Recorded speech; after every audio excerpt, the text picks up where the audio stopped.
Hi, I'm Roz, I'm 25 and I work here at TCA as one of the assistant managers. So I route set and I coach the kids and also work on the desk a bit. So I've been climbing since I was like 9, so it's quite a while, but still loving it, so that's good.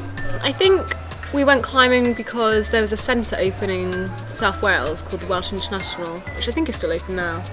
And my parents just took me for a taster session because it was a new, exciting sport to do. And then after that, just fell in love with it and then just went to a Saturday kids club, basically, every week since then. And then got drafted into Dynamic Rock Youth Squad. I think climbing's given me a lot more confidence. I think that's from growing up as a child, being around lots of older people.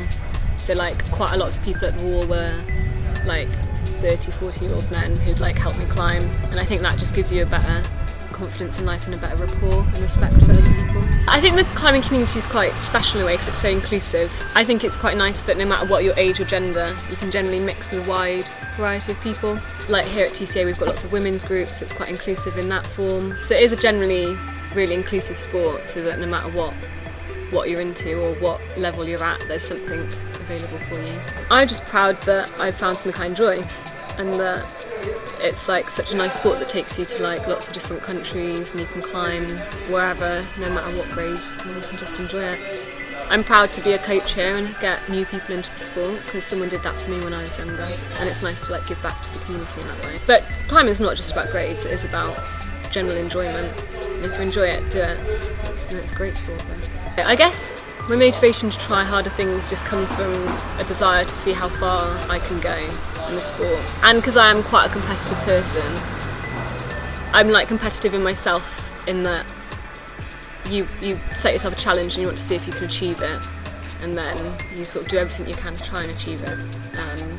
But yeah, I think it's just fun trying to take it to the next level as opposed to staying at a certain level. But that's just the kind of person I am. I just quite like trying hard. My favourite style of climbing is probably sport climbing, but I don't mind bouldering and I don't mind trad, but it would probably go in a sport boulder trad, only because I would just say I'm probably better at sport climbing. I'm more of a sport climber's build. While my training is a bit of a mixed bag, I sort of just make it up every month or so.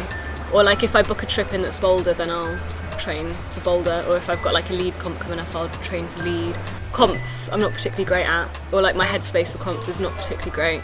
I am a member of the GB senior climbing team, and I have a sort of love-hate relationship with comps in that I really like them if I feel I do well in them, and then I really don't like them if I feel I haven't fulfilled my potential. But I find the comps quite intense. Your whole week is basically leading up to doing these 2 routes on this one day, and then if you feel like you don't do so well, then it sort of takes it out of me a bit. But it's a really good experience, and hats off to all the people who do it all year round. I definitely couldn't do that.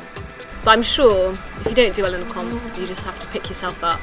There'll be another comp, or there'll be more rock. If you beat yourself up too much because you don't do super well in the comps, and maybe you're doing it for wrong reasons, and maybe you should try a different aspect of climbing, like just climbing on rock or just climbing for fun.